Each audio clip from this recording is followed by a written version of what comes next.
Vamos fazer aquela conexão direta lá para o Complexo Hospitalar Central. O Dr. Alan Mendonça é especialista em quadril, por isso que eu digo, é sempre bom falar de saúde.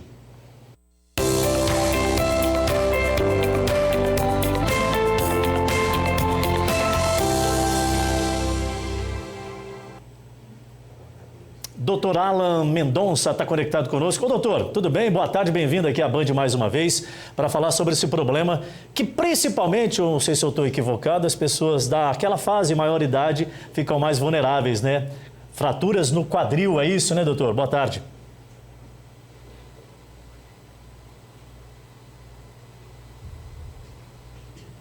Doutor, acho que tá com mute o sistema do Zoom do senhor aí, dá uma observada no computador. Fala aí de novo para a gente.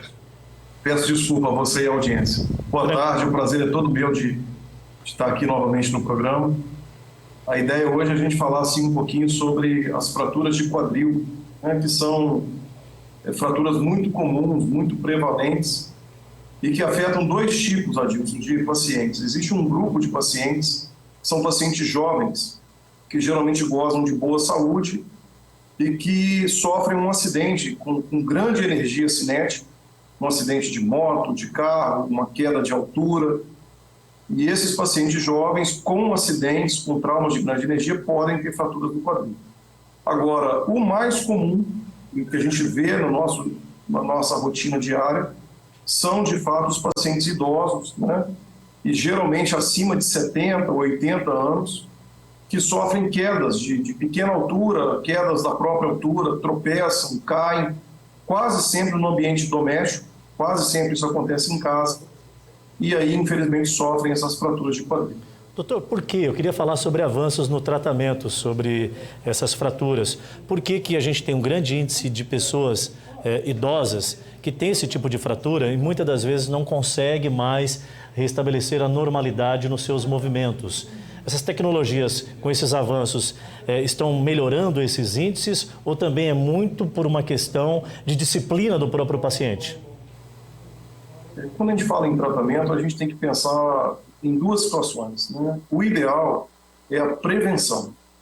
Há alguns dias atrás, algumas semanas, nós conversamos aqui no programa sobre osteoporose, né, que é uma doença que acomete a população idosa, e que, somando a osteoporose com as quedas, é onde acontecem as fraturas. Então, o melhor cenário é a gente trabalhar o diagnóstico e o tratamento da osteoporose e trabalhar esse paciente idoso com a prevenção de quedas, né, no ambiente doméstico. Então, orientações básicas, como evitar tapetes, uma boa iluminação.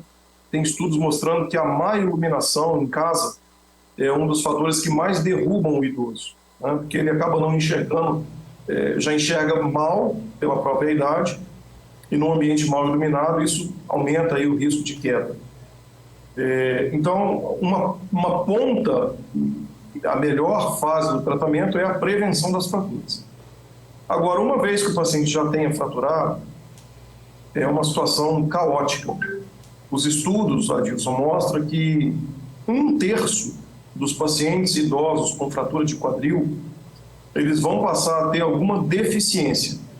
Vão precisar de auxílio de cadeira de roda, vão precisar de auxílio de andador, de muleta, vão precisar de cuidadores. Então, 30% dos pacientes que sofrem fratura do quadril vão perder a autonomia e a capacidade de deambulação sozinho. 1/3 desses pacientes evoluem para óbito. 1 ano após a cirurgia, né? No intervalo de 1 ano após a fratura, o índice de mortalidade é muito alto.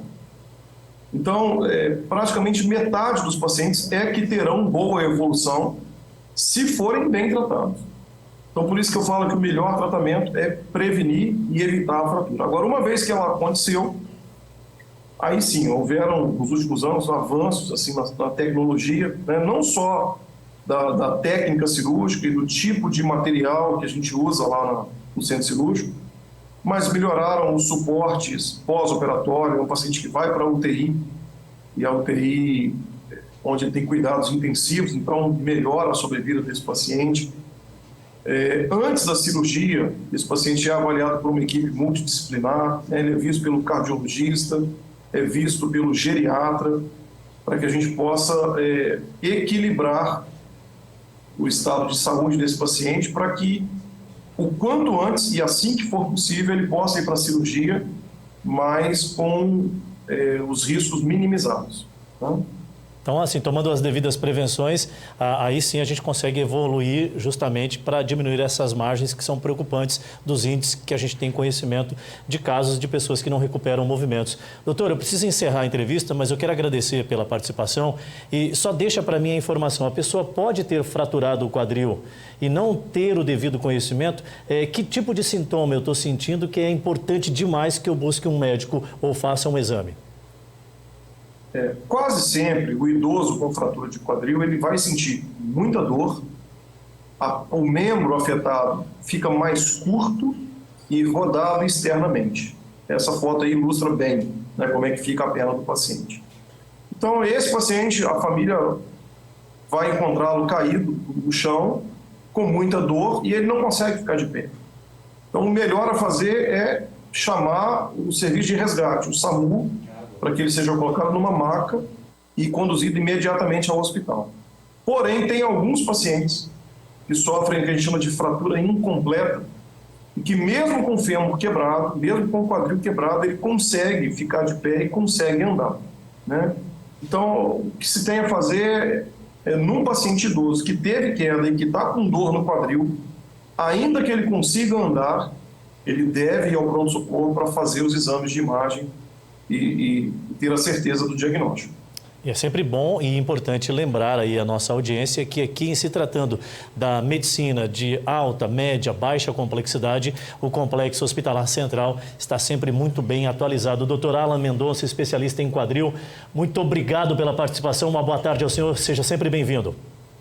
Eu que agradeço mais uma vez a oportunidade, estamos à disposição, espero que não aconteçam fraturas, mas se acontecerem, nós estamos lá na Ortocentro, lá no Hospital Central, com uma equipe multidisciplinar, pronta para fazer o melhor nesses casos. Um abraço a todos. Muito obrigado mais uma vez. Sempre é bom falar de saúde.